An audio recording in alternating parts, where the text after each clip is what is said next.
On the 5th of July, 1943, at precisely 04:30 in the morning, the sky above the Kursk salient turned white.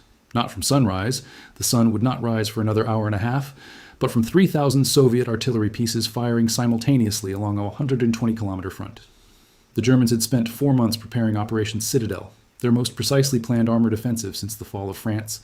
They had concentrated 2,128 tanks, including 200 of the new Tiger Es and 92 Ferdinand tank destroyers, vehicles that could penetrate Soviet armor at ranges exceeding 2,000 meters. On paper, this should have been the decisive blow that restored German momentum in the east. Instead, within 8 days, the Wehrmacht's premier armored formations had been bled nearly dry. They never launched a comparable strategic offensive again.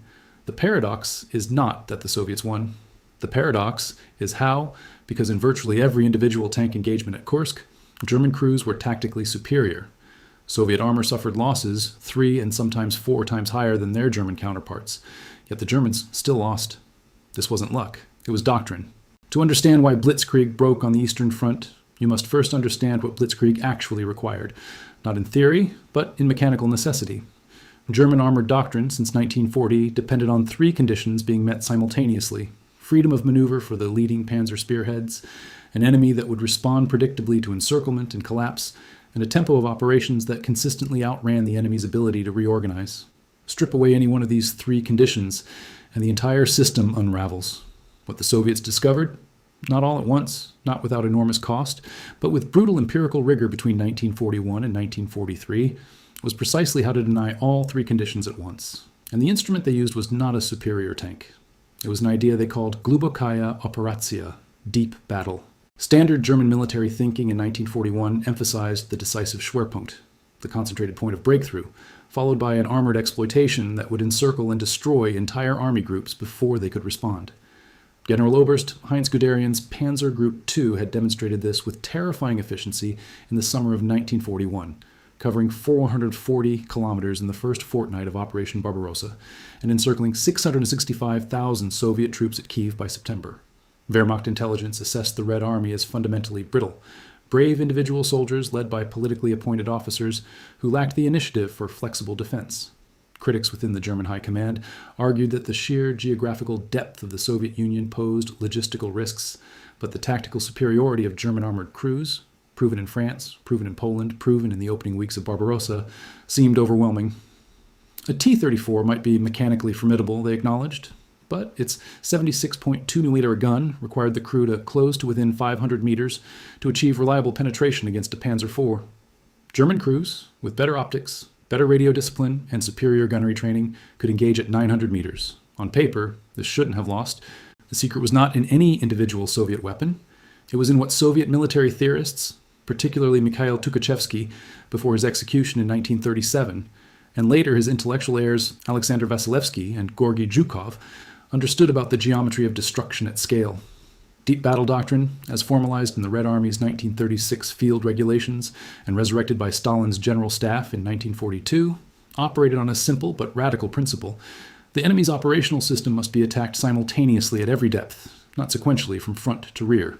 This meant that, whilst German panzers were punching through the forward defensive line, they would simultaneously encounter prepared anti-tank belts 8 to 15 kilometers deep, mobile armored reserves positioned 30 to 50 kilometers back, and artillery concentrations that could shift fire from the forward zone to the exploitation corridor within 4 hours. The Soviet defensive zone at Kursk in 1943 was not one line. It was 8 successive defensive belts extending 300 kilometers in depth, with 6,000 anti-tank guns, 400,000 anti-tank mines, and over 3,500 kilometers of trenches. This seemed to the Germans like excessive caution. To Zhukov, it meant that even if the Germans broke through 5 belts, which he anticipated they would, the attacking force would arrive at the 6th belt having consumed its fuel, its ammunition, its maintenance reserves, and critically, its psychological momentum. The 48th Panzer Corps of General Werner Kempf, attacking in the southern sector on the 5th of July, achieved exactly what German doctrine promised in the first 6 hours. By midday, leading elements of the 3rd Panzer Division had torn a gap 6 kilometers wide and 8 kilometers deep through the Soviet 6th Guards Army's 1st defensive belt. The tactical performance was exemplary. German after-action reports noted that Soviet T-34s were engaging at ranges under 400 meters, taking catastrophic losses from long-range Panzer IV fire.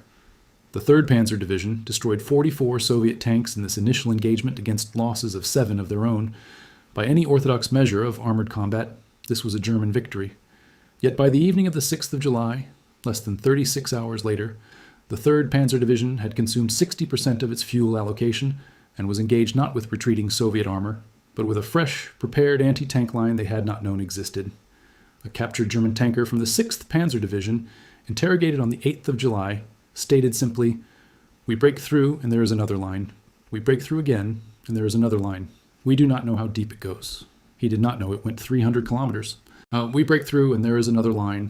We break through again and there is another line. We do not know how deep it goes." This wasn't accidental. Zhukov and Vasilevsky had specifically designed the Kursk defenses to exploit the one vulnerability that German tactical excellence could not overcome: logistics. The Tiger Warm tank consumed 500 liters of petrol per 100 kilometers of cross-country movement. At Kursk, German panzers were operating at the end of supply lines already under partisan interdiction, with fuel trains regularly arriving 30% below planned allocation. The deeper the Germans penetrated, the further they were from their fuel dumps, and the closer the Soviets were to theirs. Commanders weren't clinging to tradition. They knew that trading space for attrition had historically destroyed Russian armies. What they had learned at devastating cost between 1941 and 1942 was that this calculus only worked when the retreat was prepared, when each meter surrendered had been pre-registered by artillery, pre-mined by engineers, and pre-stocked with fresh reserves. Battlefields aren't clean theoretical spaces where superior equipment wins cleanly. They are consumption engines, and the side that can sustain consumption longest wins, regardless of who wins each individual engagement. Wehrmacht armored doctrine assumed that tank crews, once they had broken through an enemy line, would face a disorganized enemy attempting to reconstitute. German tank commanders were trained in the Auftragstactik tradition, mission-based tactics that gave individual officers enormous latitude to exploit opportunities without waiting for higher command approval. This had been decisive in France in 1940, where the French army's rigid, centralized command structure meant that by the time French generals had approved a countermove, German panzers were already 40 kilometers past the intended point of response. Critics of the Soviet system argued, correctly in many instances, that Soviet armored officers lacked this initiative, that the Red Army's political structure punished independent action, and that Soviet tankers would always be reacting rather than anticipating. They were right about the individual crew level. They were catastrophically wrong about the systemic level. What actually mattered was what the Soviets did with their apparent tactical inferiority. The T-34-76, the primary Soviet battle tank of 1941 through to mid-1943, was in several respects technically inferior to the Panzer IV's AOSF, G it most commonly faced. Its 76.2 mm F-34 gun had a muzzle velocity of 662 meters per second. Adequate, but not exceptional. Its two-man turret, with the commander doubling as the loader, meant that a Soviet commander fighting his tank had no capacity to scan for threats or coordinate with adjacent vehicles. German crews, with their dedicated commander's cupola and three-man turret, could acquire a new target in approximately 15 seconds. Soviet crews in a two-man turret required an average of 32 seconds. In a one-on-one engagement at 800 meters, this difference was frequently fatal for the Soviet crew. Yet the Red Army kept the two-man turret arrangement on the T-34 through 1942 and into 1943, despite knowing its tactical cost. The reason was production arithmetic. A two-man turret T-34 could be assembled at the Ural tank factory in Nizhny Tagil in 55 man-hours. Adding a commander's cupola and a third turret crew position would have increased this to approximately 78 man-hours, a 42% reduction in output. Between January and December 1942, Soviet factories produced 12,553 T-34s. German factories in the same period produced 4,178 Panzer IVs. The Soviets accepted worse tanks in exchange for vastly more of them. The Battle of Prokhorovka on the 12th of July 1943 is often cited as the largest tank battle in history, though recent scholarship has substantially revised the traditional figures. The Tuiles SS Panzer Corps, equipped with 294 operational tanks, including 15 Tiger IIs, engaged the Soviet 5th Guards Tank Army's 850 vehicles in the rolling farmland southeast of Kursk. By evening, the Soviets had lost approximately 235 tanks destroyed or severely damaged. The Germans had lost 43. By any individual metric of armored combat, this was a German tactical victory of considerable magnitude. Yet the 5th Guards Tank Army withdrew in order, refitted over the following 72 hours with replacement vehicles drawn from operational reserves, and was combat operational again by the 15th of July. The Tau's SS Panzer Corps, despite its drastically lower losses, had no replacement vehicles to draw upon. Its Tiger is, each requiring approximately 300 man-hours of factory time to produce, were simply not replaceable at battlefield tempo. The Germans won the engagement. They could not sustain winning it.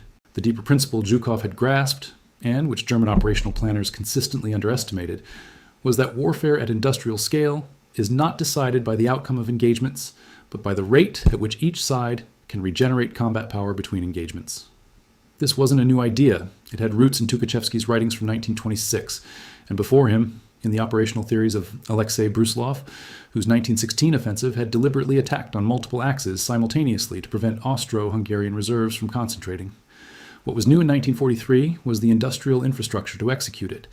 The relocation of Soviet defense industries east of the Ural Mountains between August and December 1941, a logistical achievement involving the movement of 1,500 factories and 10 million workers in under 5 months, had created a production base genuinely beyond German air interdiction range. Commanders weren't ignoring the tactical inferiority of Soviet equipment.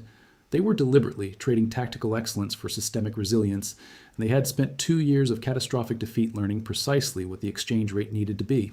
Operation Bagration, launched on the 23rd of June 1944, precisely 3 years after Barbarossa, is the moment when everything the Red Army had learned crystallized into execution. 4 Soviet army groups, comprising 2.4 million men, attacked Army Group Center simultaneously across a 500-kilometer front. German planners expected the main Soviet effort in Ukraine, where the terrain favored armored maneuver. Instead, they encountered the full architecture of deep battle applied with mature precision, initial artillery preparation of 180 guns per kilometer of front, air superiority established not through aerial combat but through suppression of German forward airfields in the preceding 72 hours, and, crucially, 6 simultaneous breakthrough points that prevented the transfer of any reserve to any threatened sector without uncovering another. Within 12 days, Army Group Center had effectively ceased to exist as a coherent formation. 28 German divisions were destroyed or encircled. Approximately 300,000 German soldiers were killed, wounded, or captured. A loss comparable in scale to Stalingrad, but inflicted in half the time and across twice the frontage.